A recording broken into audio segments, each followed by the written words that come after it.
अष्टावक्र गीता को भारतीय जनमानस में बहुत पूजनीय माना जाता है। सनातन परंपरा में श्रीमद् भगवद गीता के बाद अगर किसी गीता को सबसे ज्यादा सुना गया है तो उसका नाम अष्टावक्र गीता ही है। अष्टावक्र गीता में भी जीवन के रहस्यों को समझाने का प्रयास बहुत सरल तरीके से किया गया है। आइए जानते हैं कि कौन थे अष्टावक्र ऋषि। अष्टावक्र जी को इस गीता का रचयिता माना जाता है। वे भारतीय ऋषि परंपरा के महान मुनियों में से एक थे। उनके पिता का नाम ऋषि काहोर था।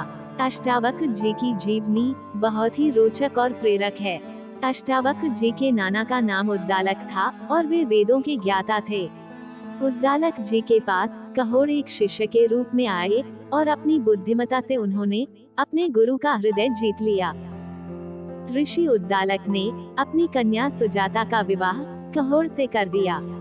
समय के साथ सुजाता गर्भवती हो गई।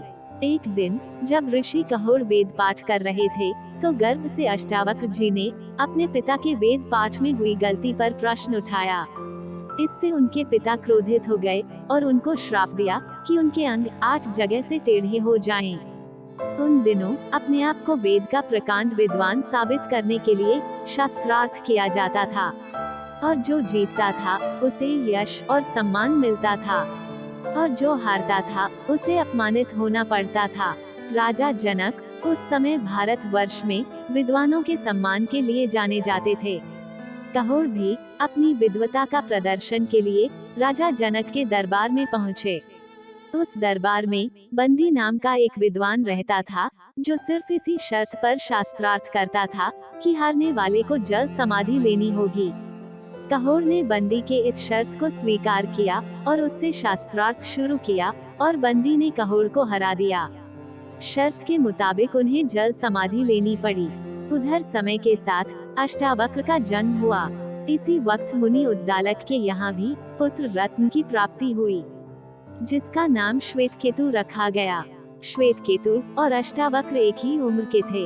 एक दिन जब अष्टावक्र जी अपने नाना की गोद में बैठे हुए थे तो श्वेतकेतु ने उन्हें यह कहते हुए गोद से उतार दिया कि वे उसके पिता की गोद में न बैठे। अष्टावक्र जी को यह बात अच्छी नहीं लगी और उन्होंने अपनी माता से अपने पिता के बारे में जानकारी चाही। इस पर उनकी माता ने उन्हें सारी कथा कह सुनाई। अपने पिता की मृत्यु के बारे में जानकर अष्टावक्र जी श्वेतकेतु को लेकर राजा जनक के दरबार में पहुँचे और बंदी को शास्त्रार्थ के लिए आमंत्रित किया। बंदी के प्रश्नों का उन्होंने समुचित उत्तर दिया और उसे शास्त्रार्थ में पराजित कर दिया। इसके बाद जब बंदी को जल समाधि लेने के लिए कहा गया तो अष्टावक्र जी ने उसे माफ कर दिया। उनके पिता काहोर ने उन्हें दर्शन दिए और समंगा नदी में स्नान करने के लिए कहा ताकि उनका श्राप समाप्त हो जाए। अष्टावक्र जी ने ऐसा ही किया और ऐसा करते ही उनके सारे अंग सीधे हो गए।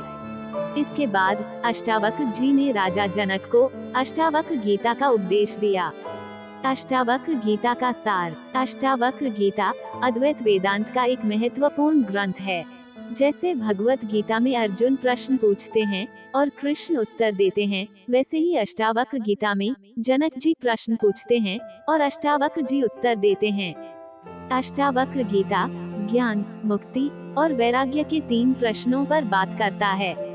अष्टावक्र जी ने अपने तर्कों और उदाहरण से राजा जनक के प्रश्नों का शमन करने का प्रयास किया है। अष्टावक्र गीता में कुल 20 अध्याय हैं।